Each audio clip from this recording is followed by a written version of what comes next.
You know, have you ever really stopped to think about what's actually going on inside your body when your muscles grow? I mean, on a microscopic level. It's this super fascinating story. And spoiler alert, it doesn't start in the gym. It actually starts right up here in your brain. So let's dive in and unpack the incredible science behind building strength. Okay, first off, let's just get a sense of the scale we're talking about here. Your body has over 600 muscles. Think about that for a second. Over 600. These are the engines that power literally everything you do, the framework holding you up and how you interact with, well, everything. And get this, they make up a huge part of you. This chart shows that somewhere between a third and even up to half of your total body weight is just muscle. That's kind of crazy, right? So figuring out how they work and how to take care of them, that's not just for pro athletes, it's for all of us. So that brings us to the big question, the reason we're all here. We know muscles can grow, obviously, but what actually makes it happen? What's the trigger? What's the biological secret that turns all that hard work and stress into actual physical strength? Well, believe it or not, it all starts right here. Not in your bicep, but in your brain. Every single thing you do, blinking, walking, even just opening a door, it all kicks off with a simple signal from your mind. The whole process is actually super elegant and incredibly fast. So first, your brain shoots an electrical signal, kind of like a text message, down to these things called motor neurons in your arm. Then those neurons fire up, telling your muscle fibers to contract. That contraction pulls on your bones and boom, the door opens. Sounds pretty simple, right? Okay, but what happens when it's not so simple?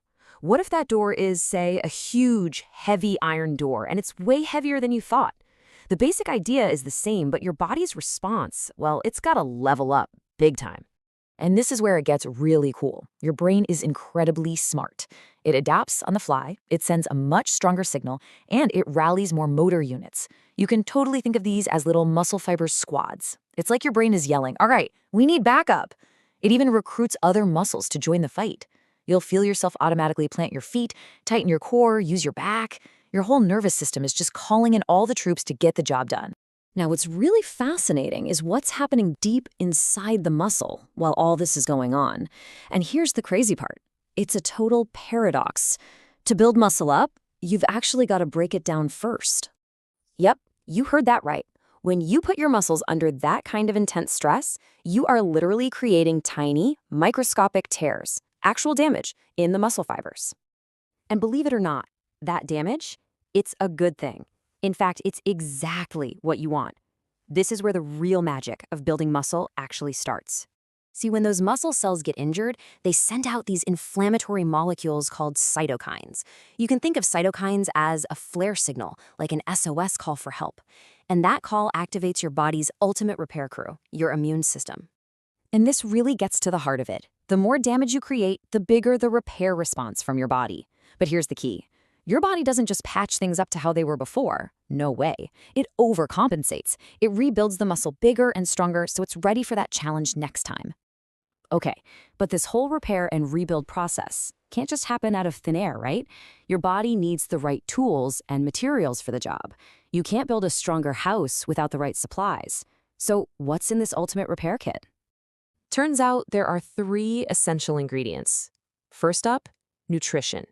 We're talking specifically about protein, which gives you the amino acid building blocks for all that new muscle. Second, you need hormones, like testosterone and various growth factors.